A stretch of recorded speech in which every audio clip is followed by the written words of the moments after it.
Olá pessoal, tudo bom? Vou fazer um pequeno vídeo, né? Alguns vídeos na verdade, só para tirar algumas dúvidas do pessoal sobre VHDL, tá?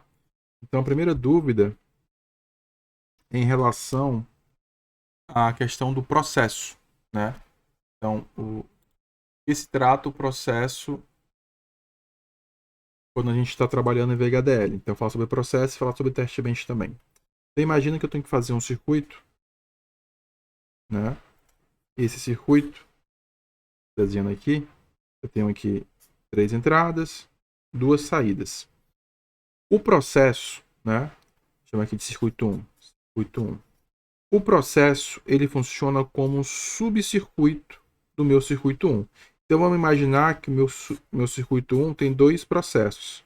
Chamar de P1, P2. Tá? E tá flipada ali a imagem. Deixa eu desflipar. Ao contrário. Tá. Pronto. Né? E aí ele joga para a saída. Tá? Então seria isso, um processo em VHDL é um subcircuito. Algumas pessoas estavam pensando no processo como se fosse uma função, mas não é uma função. Ele é um subcircuito, né, dentro do seu componente VHDL. Então, por exemplo, quando você declara um processo, você pode fazer assim, P1, 2 pontos, usa a palavra reservada process. O que fica entre parênteses é a lista de sensibilidade. O que é a lista de sensibilidade? São as entradas que, quando mudarem o valor dessas entradas, o meu processo vai ser executado. Então, aqui, no caso do processo 1, eu só tenho a entrada A. Então, você tem um begin. Aqui você vai ter o corpo do processo, né? E aí, no caso do processo, a descrição é sequencial, né? Você vai ter aqui um códigozinho aqui explicando. E aqui você finaliza o processo com end process. Ponto e vírgula. Isso que eu coloquei P1, 2 pontos, é um rótulo. É só para o código ficar organizado. Isso aqui, né, fica dentro da arquitetura.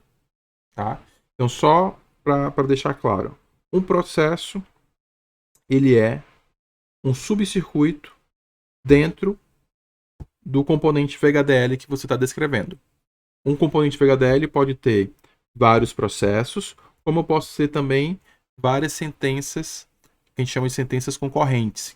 Quais são as sentenças concorrentes em VHDL? São aquelas sentenças que ficam dentro da arquitetura, mas fora dos processos. Né? Então, por exemplo, A recebe B end C. Se essa sentença estiver dentro da arquitetura, mas fora de um processo, é uma sentença concorrente. A estrutura when else, que a gente estudou, também é uma sentença concorrente. Né? A estrutura with select também é uma sentença concorrente. E o processo, né?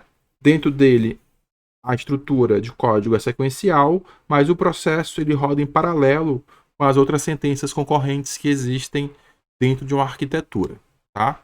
Então, basicamente, o que a gente tem para falar sobre o processo seria isso. Vai tirar uma dúvida que o pessoal mandou hoje.